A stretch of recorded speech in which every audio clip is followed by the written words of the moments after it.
I'm really happy to be here. I think we have an hour together. I thought what I would do is spend the first 20 to 30 minutes or so talking, and then the rest of the time responding to whatever questions and thoughts you have, because it's not possible for me to really anticipate in advance exactly what it is that you would like to hear more about. So. I have, for many, many years, been conducting research into what I call self-directed education, and have also become, as a result of my early research, an advocate of self-directed education. So what I'm going to do is begin by talking about what self-directed education is, how I define it at least. And then talk a little bit about my early research into the Sudbury Valley School in Framingham, Massachusetts, which was really the beginning of my career in child development and education. It's really what got me initially interested in this many years ago. Then talk a little bit about some further research that I and colleagues have done into self-directed education, and describe the conditions that support self-directed education. I'll do this all fairly briefly, just going quickly through my notes here. So first of all, what is self-directed education? And to address that question, I need to begin by saying, what is education? How do I find education? Most people in the world, in the developed world, think of education as a synonym for schooling. If you were asked the question, how much education have you had, or how educated is this person, you would expect them to answer in terms of what degrees or diplomas they have, how many years of school they've had, and so on and so forth. That's not, to me, a very meaningful definition of education, because we all know people can have a lot of schooling and not be very educated in some deeper sense of the meaning. And we also know that there are some people who are very well educated in a deeper sense of the meaning, but don't have a lot of diplomas or a lot of years of schooling. So I think a more meaningful definition of education is the one that I'm going to give right now. I think of education as the sum of everything that a person learns that helps that person to live a satisfying and meaningful and moral life. And sometimes I'll add a productive life, at least in the sense that we want people to be able to make a living. So and I think that is kind of what most people are looking for when they talk about education. We want our young people, we want people to be able to live a satisfying and meaningful and moral life. We want people who are happy with themselves and who contribute more to the world than they take. And so that's my definition of education. Note that I don't consider education to be everything that you learn. Rather, it's everything that you learn that in the long run is helpful to your life. We can learn a lot of things that are not helpful. We can learn trivia that is meaningless to our life. We can learn things that aren't true. We can learn bad habits, and so on and so forth. So I've defined education in a sense that by definition, it's a good thing. I like the term education. I like the fact that we have kind of a halo around that term. But I just think it's a mistake that most people define it in terms of schooling rather than in terms of what people actually learn and know and how it influences their life. So given that definition of education, what is self-directed education? So most of us, no matter how much schooling we've had, no matter how many degrees and diplomas we've had, most of us, I think if we look honestly, will conclude that most of our education, as defined by the way I just defined it, is self-directed education. It's mostly what we learned outside of school. Much of what we learned in school we've forgotten, has turned out to be irrelevant to our life, and so on and so forth. So most of everybody's education is what I would call self-directed education. So self-directed education is that education that comes from from the self-chosen activities and regular life experiences of the person being educated.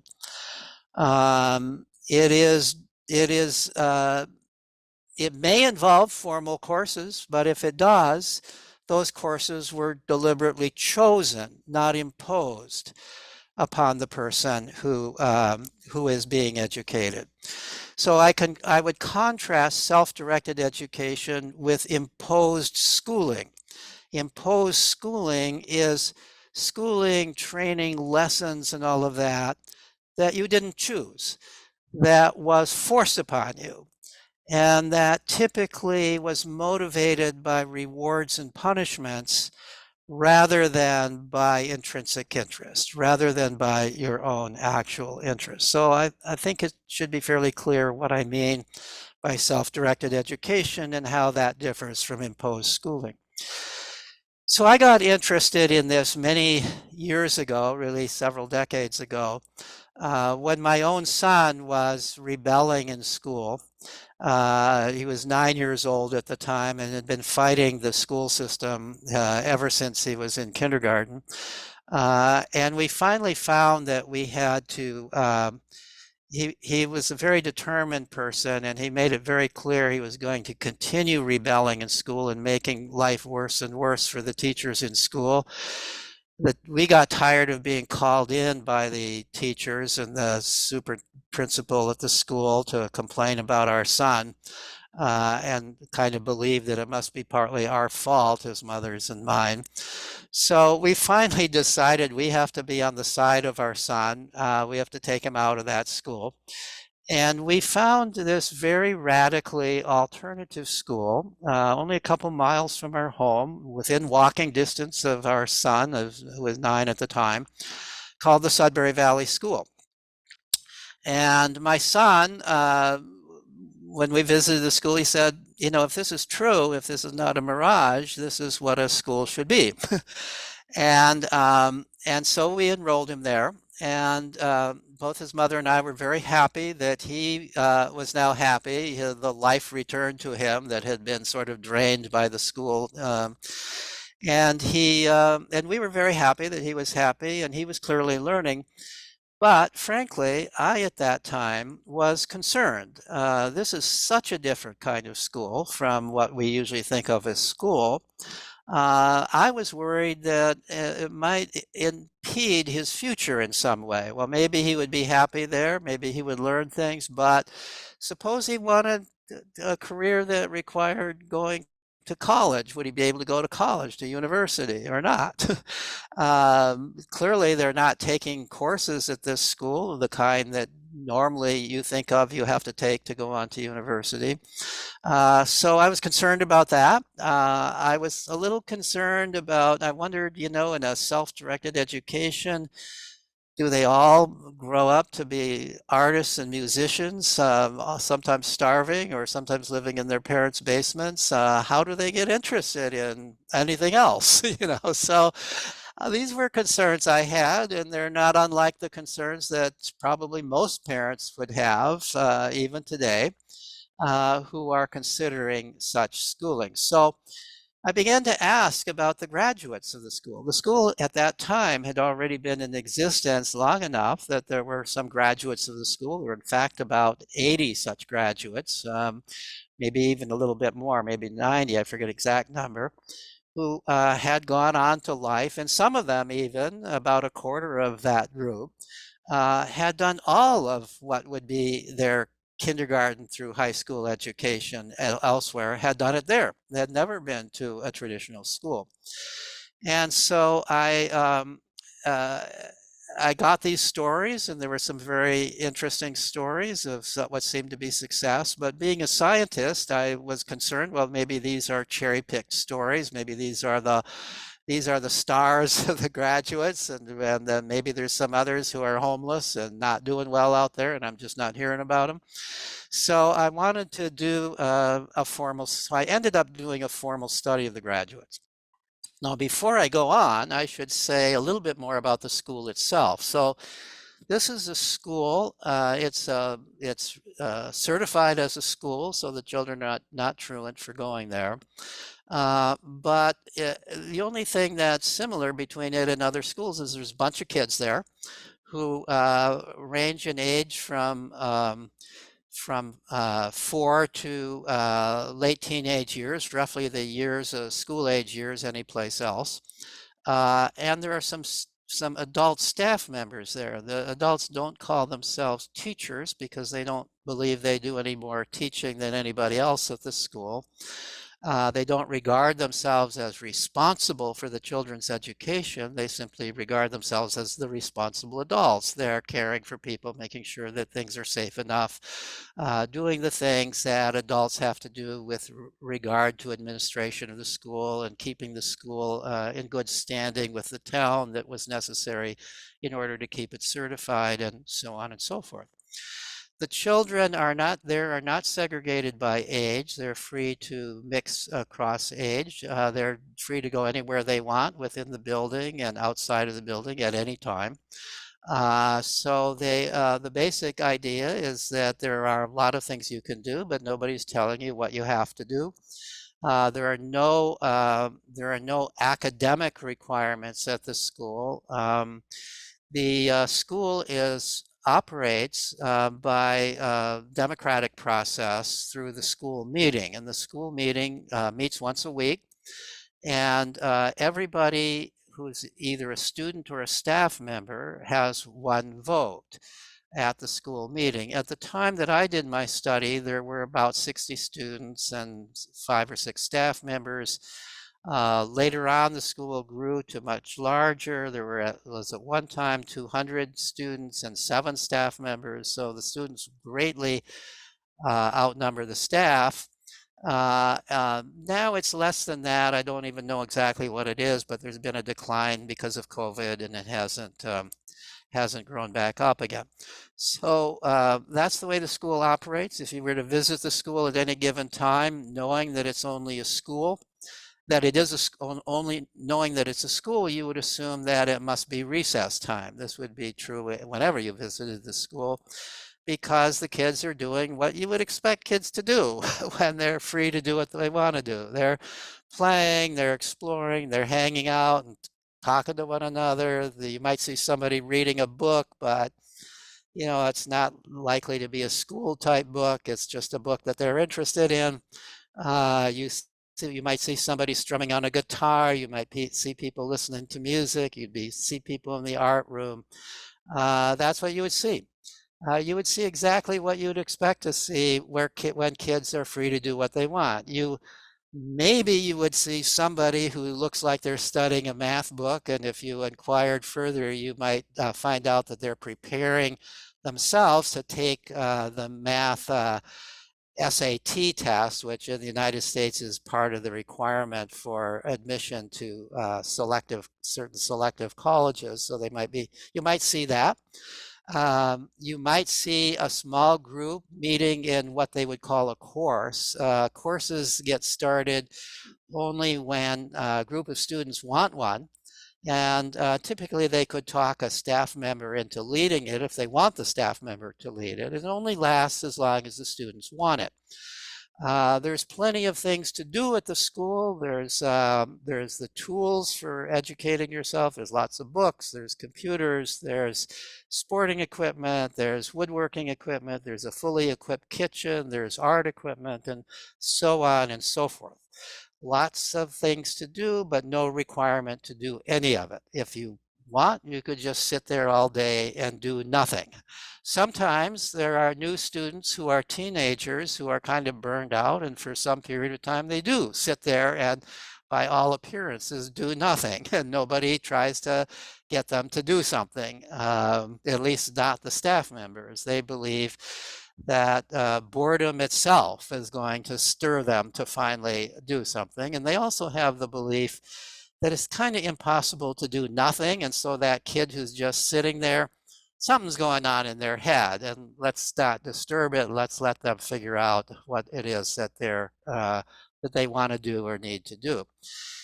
age mixing, I'm convinced, is a huge part of what's happening here. So even like those burned out teenagers who come to the school and they're cynical and life is garbage and I'm no good and nobody's any good, and it's people who are feeling that way. It's hard to feel that way very long when there's a bunch of little kids running around happy, wanting you to give them a piggyback ride, you know. So the little kids really cheer up the older kids who are coming from kind of burned out, and some of the students who come later on are of that sort. That's partly why they're there. And also the other advantage of age mixing is the older kids are always in some sense helping the younger kids once they get involved with the school.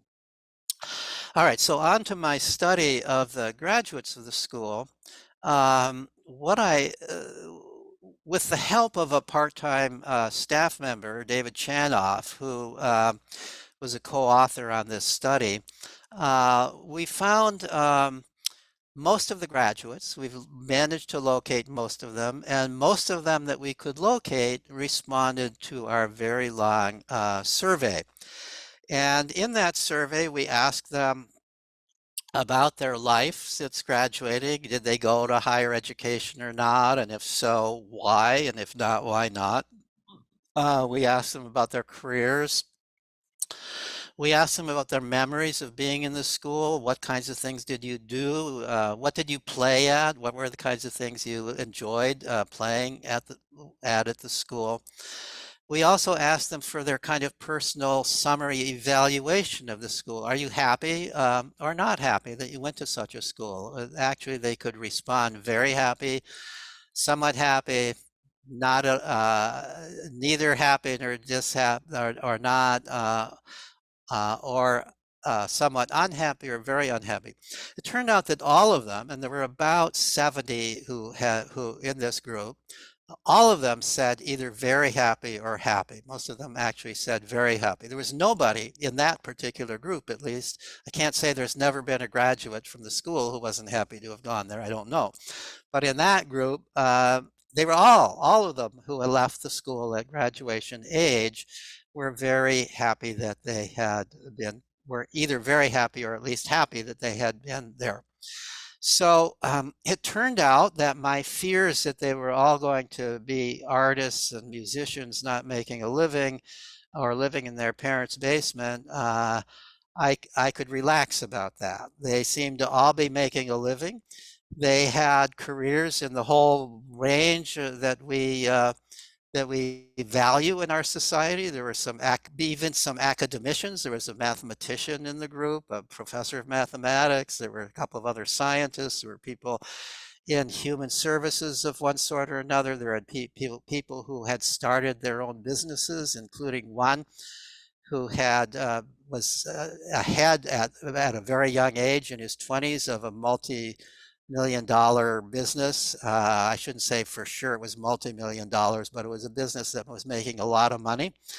There were people who were artists and musicians, but they weren't starving ones. They either were good enough that they were actually making a living at it, a good living at it, and one of them went on actually to win to achieve actually some world fame for her work. So it seemed that they were doing well in the world. They claimed to be doing well in the world. And when we asked them in this questionnaire what they thought were the advantages, we also asked about disadvantages, but when we asked about the advantages of having been to such a school, we got fairly consistent responses.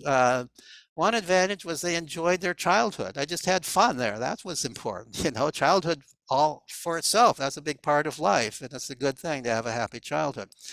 But in terms of lasting advantages, they said that, well, I learned that I can learn whatever I want whenever I need to know it. That gives me a lot of confidence in life. I know how to learn. I don't feel that I am trapped in any way in life by virtue of not knowing something, because if I need to know something for my next step in life, I can learn it. They had learned how to learn because they were in charge of their own learning. Another thing that they commonly said is, I think I'm advantaged because I had so much opportunity to talk to people of all ages, including staff members, including younger children. I think I developed a lot of social skills in this setting. Um, I think that one of the ways I was able to get into college was I'm not afraid of adults. I could talk to the dean and look him in the eye and talk almost as a peer with him, and that impressed them. Most students who graduate from school and go on to college don't have that kind of confidence, don't have such social skills, especially when talking with people who are older and higher in status, supposedly, than I am. So that's another thing. But I think the most common thing that people said was that I really feel that because of my experience there, where I kind of had to take charge of my own life, I'm good at taking charge of my own life. I have a high sense of personal responsibility. I think those who went to college, went on to higher education, said that I think that I performed well there because so many of the others who were kind of, in some sense, free for the first time, nobody looking over their shoulder, tell them what they should do, nobody waking them up in the morning, nobody telling them not to go out drinking late at night. Now, for the first time, they didn't exactly know how to handle that freedom, but I knew how to handle that freedom. And I also was in college because I wanted to be there if they went to college. Similarly with careers, I chose this career. This is a career I love. I want to be in this career, and I want to do well in this career, and I work hard at it. So this sense of personal responsibility, as opposed to the idea that, that if the sense of sort of being a victim of society, I'm in charge of my life, and I've learned how to be in charge of my life. So I think those are the common skills that people talked about as having. Now, much more recently than that, I have, along with a colleague named Gina Riley, done a study of a different group of self-directed, educated people.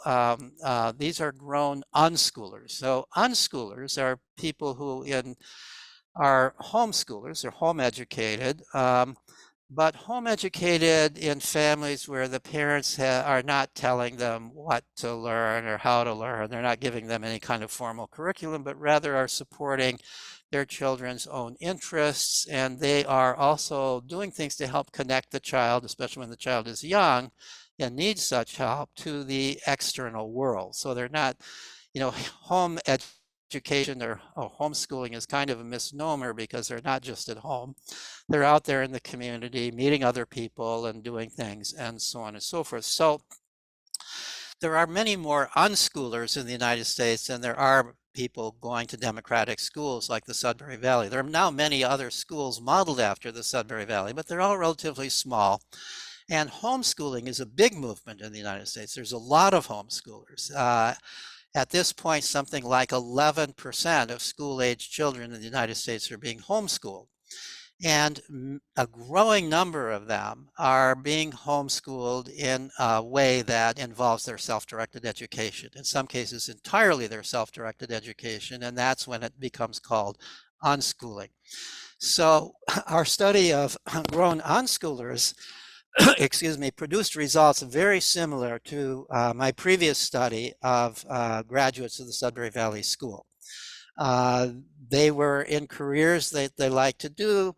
They told us that when we asked them about the advantages of this, the advantages were very similar to what we learned about those in the Sudbury schools.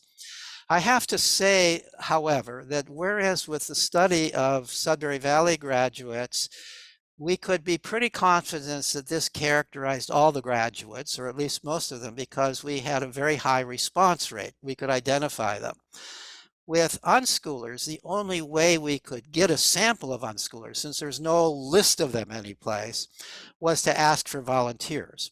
So it's very possible that in that study, the volunteers were the more successful, in some sense, unschoolers.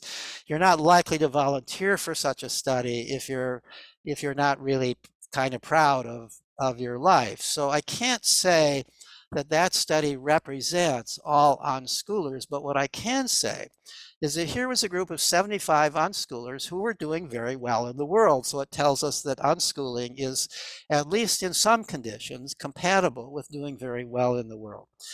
Now, one point I want to make, because it really emerged in both of these studies, is that when I looked at what their careers were, and I looked at what they had been doing as a child, in about half the cases, there was a very direct relationship between what they were doing as a child in play and what their career was. They had developed passionate interests and become highly competent in something that they were playing at. And then when they came to, well, what do I want to do for a living? They found a way to make a living doing what they love to do. So let me just give you a few examples of that, because I think this is one of the greatest advantages of self-directed education.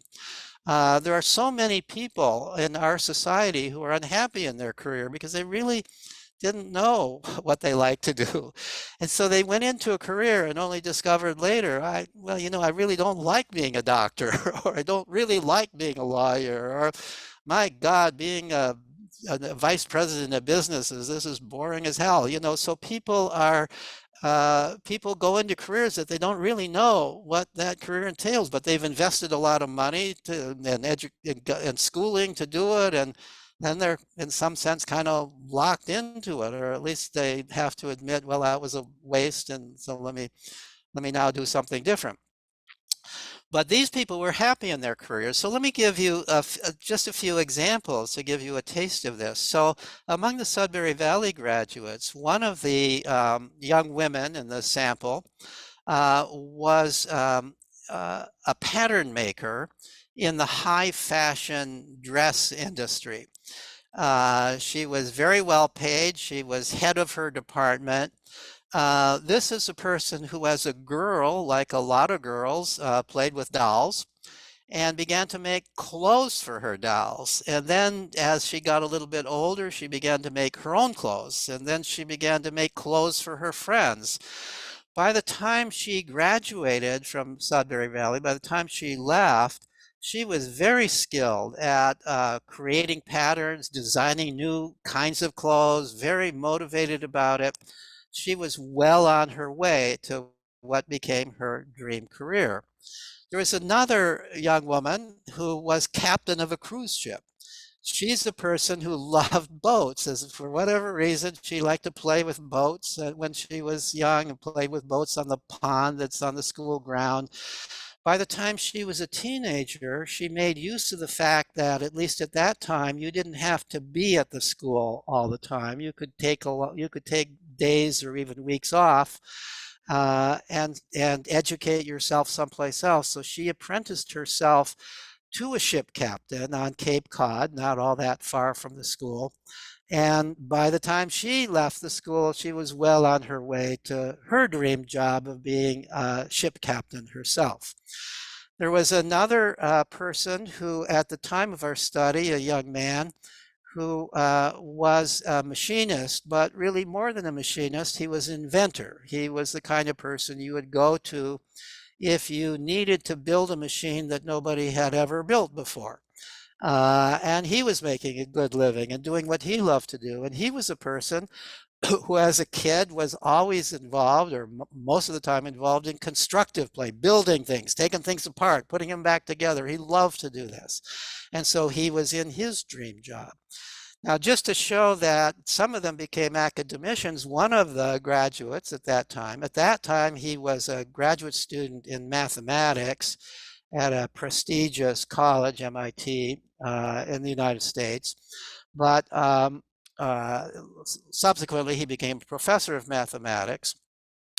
Well, how did he get his interest in mathematics? When we asked him that, he said that, as a kid, as a young kid, he became fascinated with science fiction. And as he read science fiction, he became fascinated with physics.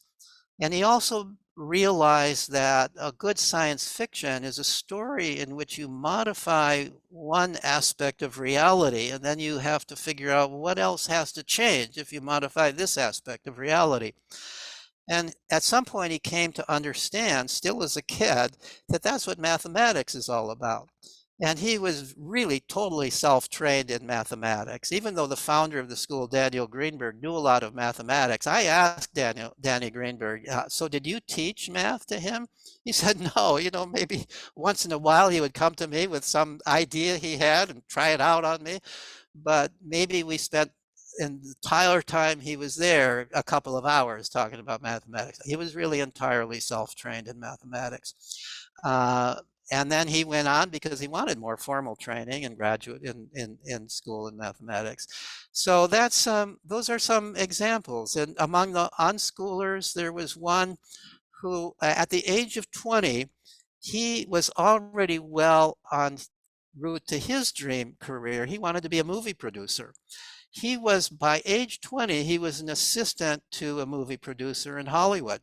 How did he get there? As a child, he got interested, like a lot of kids are today, in making YouTubes and making them better and better, and he got good at it.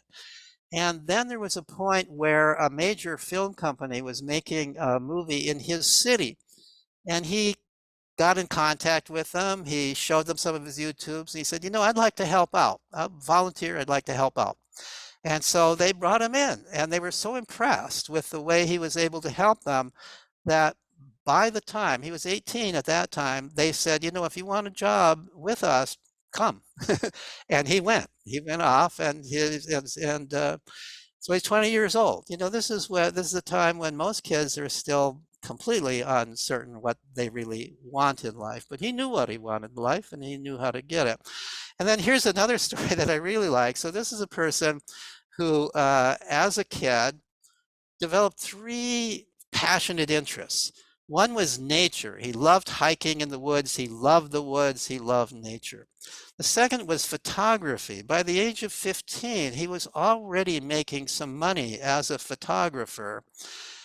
And then third, he got interested also at age 15 in hang gliding, And so he then from that, by the time he was 17 or 18, he went on to fixed wing aircraft and got his pilot's license.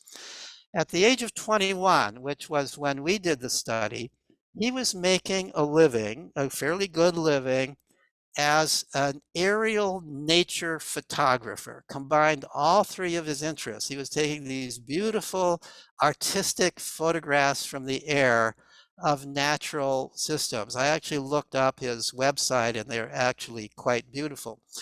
So who would ever think of a career like that? But here's somebody who had developed three passionate interests and asked the question, could I put them all together? And he did.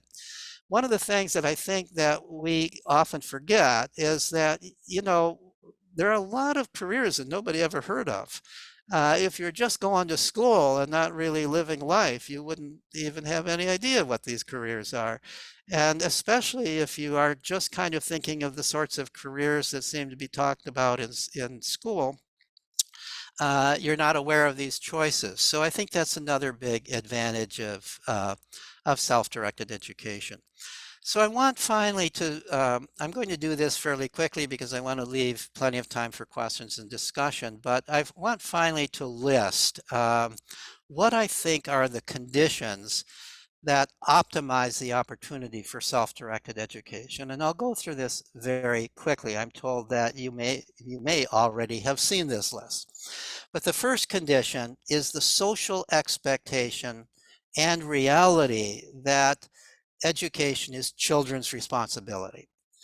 I believe, and this would be a different talk, that children come into the world burning to educate themselves. They have, over the course of natural selection, they've acquired instincts to educate themselves. They're curious, they're playful, They want to take charge of their own life. They are sociable. They pay attention to what other people are doing and learn from other people. They naturally do this. They naturally assume it's their job to educate themselves, but we can talk them out of that.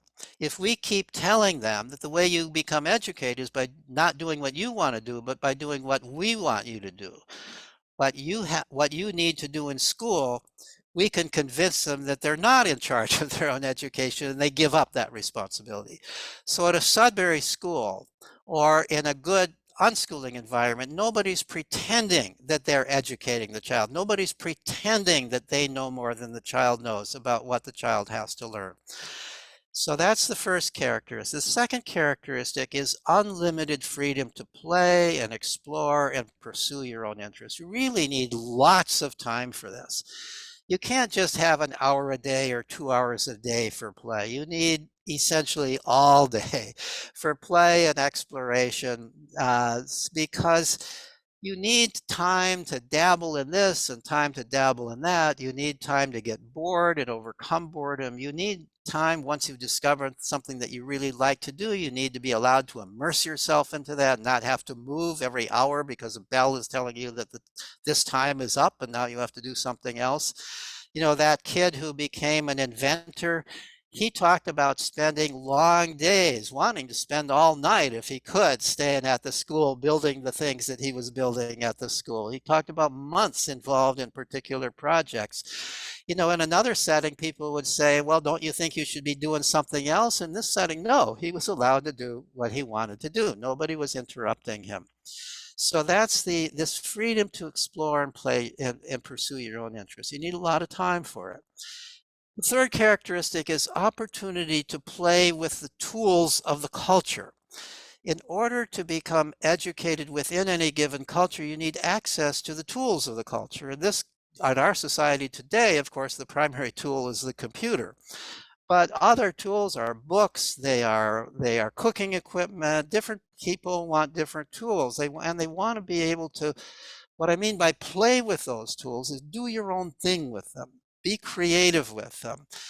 Not just follow some recipe to do what somebody else is telling you to do, but really to make that tool part of yourself by doing your own things with them. So any tools that are dangerous at the school, like if you want to use some of the woodworking equipment or if you want to use the oven and you're a little kid, you need to show that you know how to use it safely. There are certain safeguards at the school like that you need to become certified to use it by showing you can use it safely. But then you're allowed to use it in your own terms, in your own way. The fourth characteristic is that there is a variety of caring adults who are helpers but not judges. So notice there's a number of terms here. Caring adults. The adults care about the children. The adults are kind of, at the Sudbury School, they're a little bit like aunts and uncles. Some of the staff at Sudbury School don't like that analogy, but I think it's kind of true. I think that they behave to the kids like really kind uncles and aunts. They're not like parents who feel all uptight about the kids, but they have a calmer attitude towards the kids. They love the kids. They're available. You can talk to me about whatever you want, and so on and so forth. And I'm not going to badger you. That's kind of the attitude. But they clearly care. They're proud of the kids. So that's part of it. Who are helpers but not judges. So the staff, although they don't impose themselves upon the children, they readily, if somebody comes to a staff member and they say, you know, I see you need some help with this, the staff are there to help. They're glad to help if they can. Or even if somebody says, you know, I would really like a tutorial in this. I'm going to go on to do this or that, and I would like some help in learning this. And if the student presents this in a sincere way and is clear it's sincere and not just motivated because the parents are requiring the student to do this, if the staff member becomes convinced this is sincerely the child's interest, they will do that. They will give a little tutorial in reading for somebody who feels like I would like some help in learning to read. Most kids learn to read on their own one way or another, but some of them ask for help. There tends to be sometimes actually a bit of a formal course when there's a group of students who say, you know, we're applying to college next year, we need to take the math SAT test. Can you give us a little help with a course on some of the mathematical principles that we would need to know to do well in the SAT course? And typically there'll be a course that lasts about 6 weeks, one meeting a week, about an hour a week on that.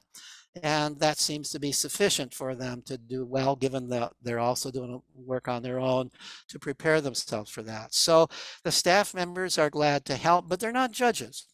They're not testing the children. They're not failing or passing the children. They're not, and that's one of the reasons they can be so helpful, because it's very hard if somebody's judging you. It's very hard to admit your weaknesses. It's very hard to be completely honest with somebody who is judging you.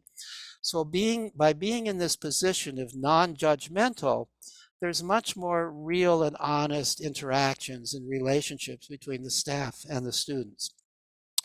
The fifth characteristic is one that has been the focus of much of my own research, which is free age mixing. I already talked a little bit about this. Age mixed play is more nurturing and more educational than same age play. And the reason is because when you're playing with children who are all the same age as you, you're all kind of at the same level. The people who are the same age as you are the people you have the least to learn from. When you're playing across ages, the younger children are being boosted up to higher levels of activity by the older children. And the older children, as I already mentioned, are being inspired in some ways by the creativity of the younger children. They're also learning to be caring and nurturing, which is an extremely important lesson to learn. They're learning in some sense how to be parents themselves, how to be caretakers by helping out the younger kids. And they do this naturally. They're not being required to do it. They just do it naturally. I think it's part of human nature. Certainly by the time you're a teenager, you're interested in young kids. You want to help young kids. You enjoy young kids. That's part of nature's way of preparing you to be a parent yourself. So to me, it's not surprising that you see lots of scenes of teenagers playing with little kids, reading to little kids, comforting little kids, and so on and so forth. This is one of the reasons you don't need a lot of staff members at this school, because the teenagers are playing those kinds of caring roles. If you've got teenagers at the school who've been at the school long enough to feel comfortable doing that kind of thing. And then the sixth characteristic is immersion in a stable, moral, democratic community. Notice that I'm not advocating in self-directed education that we just kick kids out on the street. Kids need to grow up in a community. They need to grow up in a community of people who care about them, who care about one another, who have certain moral standards, who have certain norms and rules. This is part of being a human being. And a Sudbury school is such a place. It is a place that has rules. It doesn't call themselves a free school because that implies anarchy, and the school is not an anarchy. The school is a place that runs by rule of law, but the rules are created democratically. And in a democratic society, the belief is that you grow up better if you grow up in a democratic community. So I talked longer than I said I would, but let me stop now and respond to whatever questions you might have.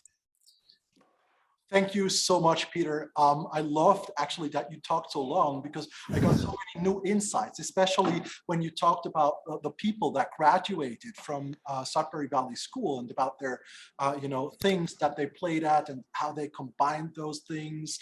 To me, it was great to hear, and I'm so confident that we're on the right track with our own school.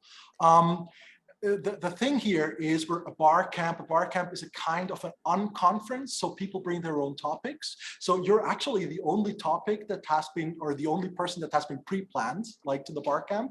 And people are like offering their own things that they want to talk about now. So the next session will take place in 10 minutes. So some of the people sitting behind me, they might leave right now because they're like in charge of their own session in 10 minutes. But still, I want to give this time, if that's okay for you, like these 10 minutes, so people can come and sit where I'm sitting right now. So I'm going to hold back and not ask my questions, because I want to give your time to the people here so they can ask you right now. And yeah. So thank you so much again. And thank you, Monica. I will just enjoy what's being asked now.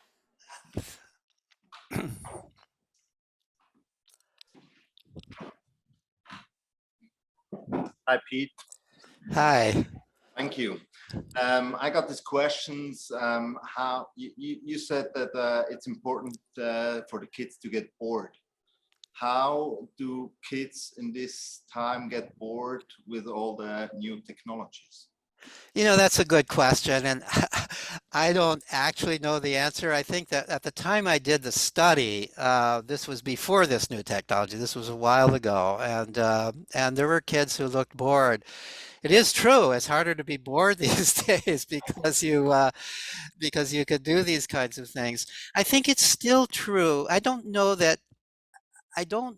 I think that this business about being bored, I think it came up at the time when you would go to the school and you would find some kids that appeared to be doing nothing. These were the kids, they weren't actually doing nothing. They were listening to music, they were talking to one another. They were, tended to be the kids who had come as teenagers, and you would look at them and they'd even say, I'm bored, and so this. And there's a tendency on the part of many adults to believe that if somebody's saying they're bored, it's your responsibility to help them overcome the boredom. And the belief on the part of the staff at the school was that's not our responsibility. Let them be bored until they can't stand being bored anymore. Your point is a good one, and I didn't acknowledge that in my talk. It's a little harder to be bored now when you can take this thing out and play a game, or you can look at a YouTube, you can amuse yourself in one way or another, no matter where you are, no matter what you're doing. I still think so. So maybe kids are not getting bored in the sense, oh God, there's nothing to do. But I still think that there are times, if you visit the school, or there are times when children are in this state, which I think is a healthy state of apparently doing nothing, but something is going on in their head. I like to describe it kind of by thinking about my own childhood before we had these devices, and I think some of this is still going on, of time when, you know, my friends were not available to play with. I was, and I didn't really have anything to do, and I would maybe just lie in the grass, look up at the clouds. And when I think back at that time, that was my time for philosophy. I'd be looking up at the sky and wondering about the universe and my place in it, and why do I happen to be here? I even remember I was probably about 9 years old thinking, what are the chances I would be a human being? You know, there are many more ants. I could turn over and see all these ants than there are human beings. Why am I not an ant? You know, this is philosophical thinking at age 9. Now, I don't think I'm unique in that. I think kids do this, but they need lots of time to do it. And so I think that still happens, but it may not happen as much with such devices. That may be, I'm a big defender of these devices. I think they're incredible learning tools. I think the evidence is that children gain a lot playing computer games. They're difficult, they're cognitively challenging.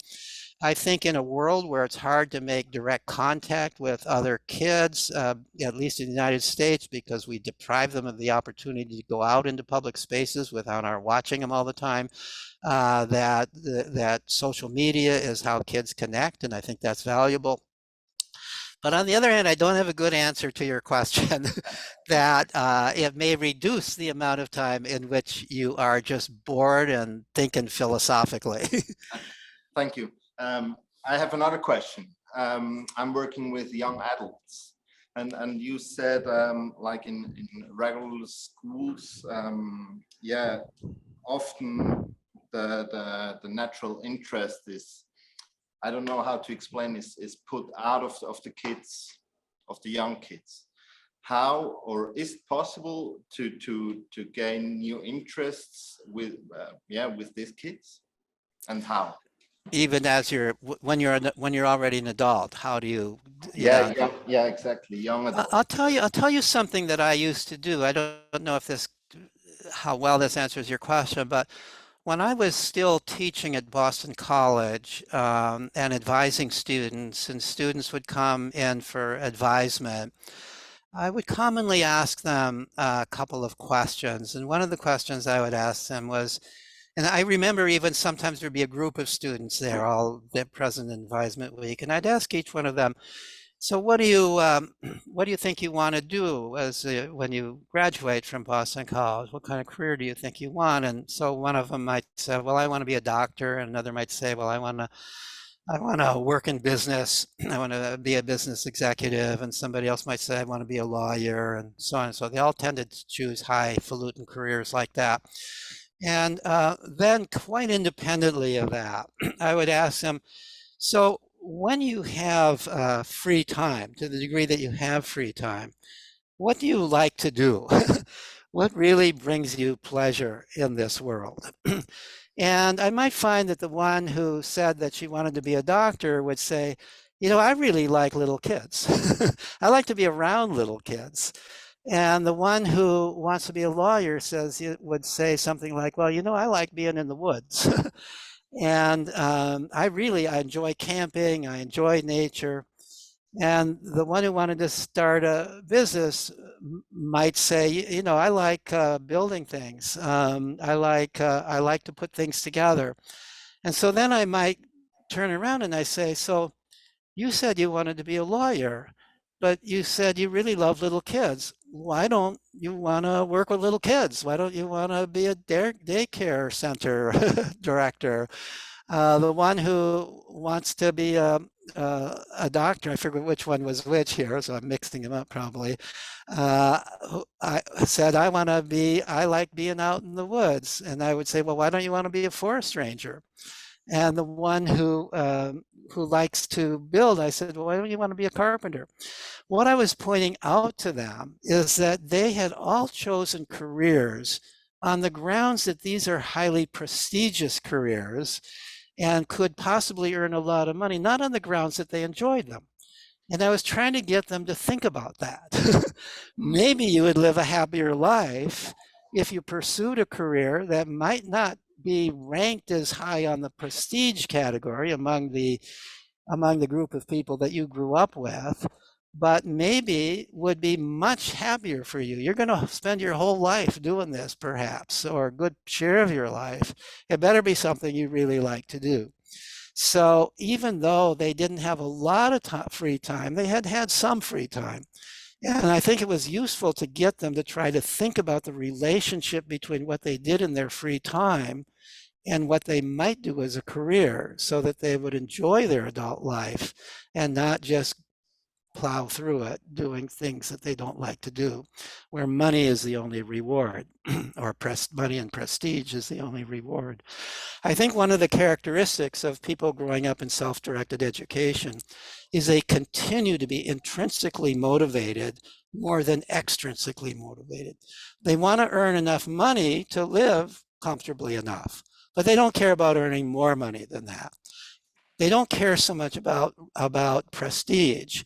They do care about doing things that are fun and that are meaningful to them.